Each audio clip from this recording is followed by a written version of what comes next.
Proclamação do Evangelho de Jesus Cristo segundo Mateus. Glória a vós, Senhor.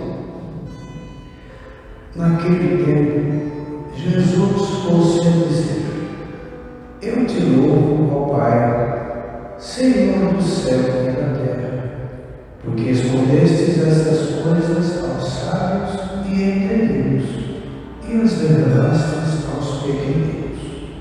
Sim, Pai, porque assim foi o teu agrado.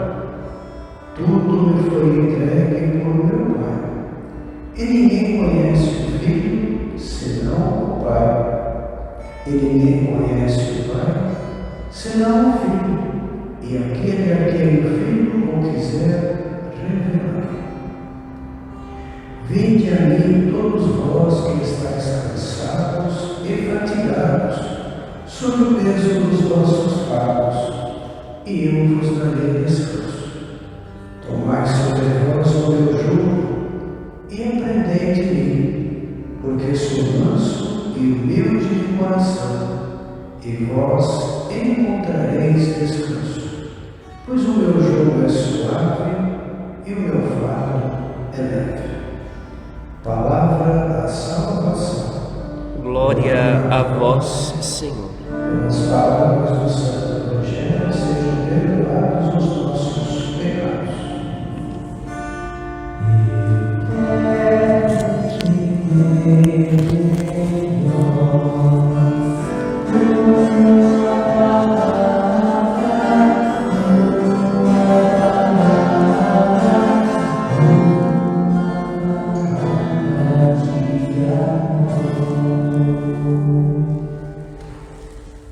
Caríssimos irmãos e irmãs, você que nos acompanha em nossa transmissão da Santa Missa, sempre é tempo de redescobrir, sempre é tempo de redescobrir a nossa fé em Deus e de redescobrir a verdadeira religião. Ensinados por Jesus, a verdadeira religião consiste em escutar a voz do Pai e realizar a sua vontade. Jesus, o Filho de Deus, sabe e conhece qual é a vontade do Pai. A missão de Jesus no meio de nós, no meio da nossa humanidade, foi nos comunicar a vontade do Pai. E não apenas a vontade do Pai, mas ao comunicar a vontade do Pai, Jesus também abre o tesouro do coração de Deus à humanidade.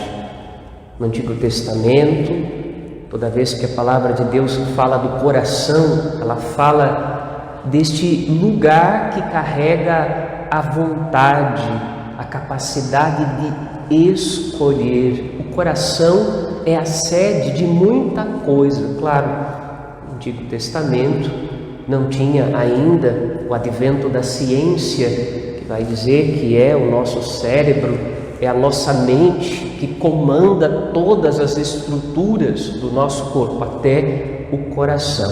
Mas teologicamente, biblicamente, o coração bombeia o sangue que carrega a vida, e é exatamente a escolha dos sábios que lhes transmite a vida. A escolha sábia é a escolha do cumprimento da vontade de Deus. A escolha sábia é conhecer o que Deus quer para realizar o bem. Ao fazer isso, o ser humano conquista a sabedoria. Conhecer, portanto, o coração de Deus, conhecer sua vontade, conhecer o seu mandamento, é estar no caminho da salvação. Esta é a obra que Jesus realiza no meio de nós. Sempre é tempo de redescobrir a verdadeira religião, que consiste em conhecer o coração de Deus tal e qual o próprio Filho de Deus nos revelou e desejar fazer a sua vontade. E mergulhando na palavra de Jesus, ouvimos hoje no Evangelho ele dizer para nós que Deus se identifica com a humanidade. Mas Deus não se identifica com os orgulhosos e com os soberbos, nem com os estultos e aqueles que dizem que são sábios porque conhecem as coisas deste mundo. Creio que você se lembra quando do nascimento de Jesus nos arredores de Belém, logo após isto, os sábios do Oriente vêm seguindo a estrela, e para seguir a estrela eles se apoiaram nos seus conhecimentos humanos. Mas o que eles encontram nos arredores de Belém, deitado numa manjedoura, é algo que lhes surpreende. Quem será o rei de Israel? Quem era o Messias apontado pela estrela? Um rei que sentaria num trono como os grandes reis da humanidade, orgulhosos de si mesmos, fazendo súditos ao seu redor? Antes, pelo contrário, o que os magos enxergam é uma criança deitada nos braços de sua mãe, numa manjedoura, numa cocheira de animais, com o seu marido José ao lado dela, rejeitados por uma cidade muito preocupada com si mesma, mas incapaz de perceber que Deus ao seu redor estava para visitá-la. O que os magos enxergam é a simplicidade e a humildade da maneira como Deus escolheu visitar-nos para dizer como é que é o seu coração e com quem ele se identifica. E Jesus vai dizer: eu sou manso, eu sou humilde, o meu peso é leve, o meu jugo é suave. Creio que você sabe que o jugo era aquilo que era lançado sobre o lombo, a costela dos animais, fossem eles de grande porte, um boi, um touro, ou de repente um burrico, mesmo um jumento, para que eles pudessem puxar uma carroça ou para que eles pudessem puxar o arado para colaborar no trabalho e na dedicação do dia a dia do cultivo da terra, ou mesmo até para conduzir outros animais de porte menor. Na primeira leitura, o profeta diz para nós que o rei de Israel vem montado num jumento. E é verdade, quando o rei Davi entrou na cidade de Jerusalém, ele está montado num burrico, um animal de pequeno porte. E isso é surpreendente, né? Que rei entra montado num burrico para tomar posse da sua cidade e do seu reino. E é assim que Jesus também entra na cidade de Jerusalém no domingo de Ramos, quando nós o aclamamos como nosso Rei e Senhor. Ele é um rei humilde, ele é um rei simples.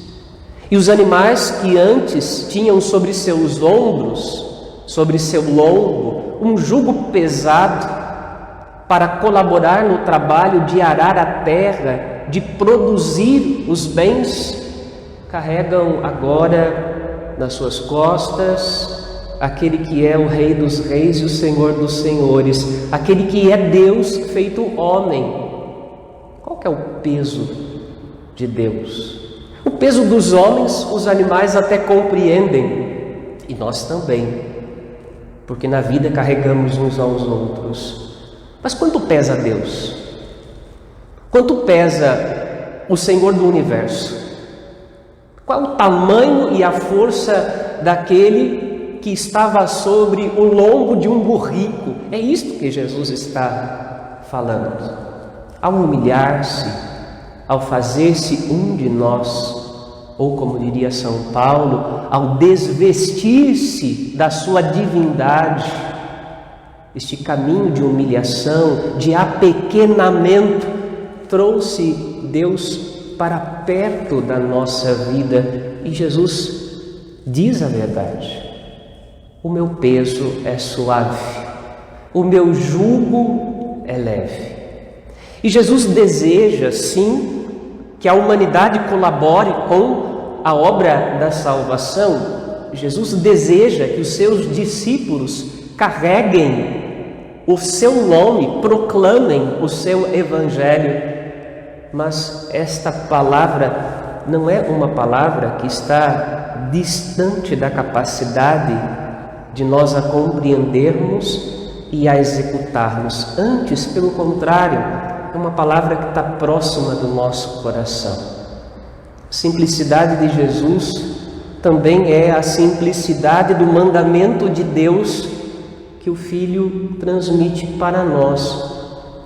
Quando perguntam para Jesus qual que é o maior dos mandamentos, qual que é o coração da lei, aí Jesus pega os 10 mandamentos e os resume, dizendo o amor a Deus e ao próximo como a si mesmo. Este é o maior dos mandamentos. Não existe nada mais importante. Toda a lei e os profetas, tudo que Deus quis dizer ao longo de todo o Antigo Testamento, ao longo de mais de 2000 anos de expectativa, até que seu Filho chegasse, tudo se resume nisso. Mas como é difícil para nós descobrirmos esta verdadeira religião. Porque infelizmente a humanidade está infeccionada não só do coronavírus, mas de muita soberba, de muita arrogância, da sua estultícia, da sua capacidade de achar que pode fazer alguma coisa sem Deus e sozinha. E este é o momento em que nós rezamos, sim, por aqueles que estão à frente de tantas pesquisas e trabalhos para conter esta pandemia. Mas nós rezamos a Deus, que é a fonte da sabedoria. Rezamos a Deus para que sejam humildes de recorrerem a Ele, para que Ele os ensine o caminho da vitória, e não simplesmente contando com suas experiências e pesquisas, cresçam em soberba de si mesmos. A verdadeira religião é o caminho da humildade, escolhido pelo Filho de Deus para vir até nós e para nos falar ao coração. Que nós, você que hoje abre sua casa, seu coração para participar desta Santa Missa, que esta palavra caia pelo menos hoje em nosso coração. Todos nós temos dentro do coração a chaga dos pecados capitais e o orgulho às vezes passa desapercebido. O caminho da humildade é o caminho de Cristo. É o caminho de nos desvestirmos, de escolhermos o caminho da humildade. Nos desvestirmos da nossa sabedoria, nos desvestirmos. Às vezes nós dizemos, eu sei, eu entendi, eu aprendi. Não, eu não sei, eu não aprendi, eu não entendi. E eu preciso que Deus me ensine.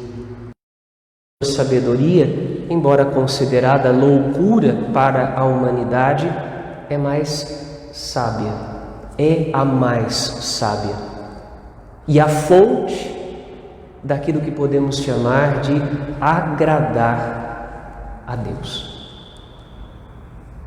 Amém.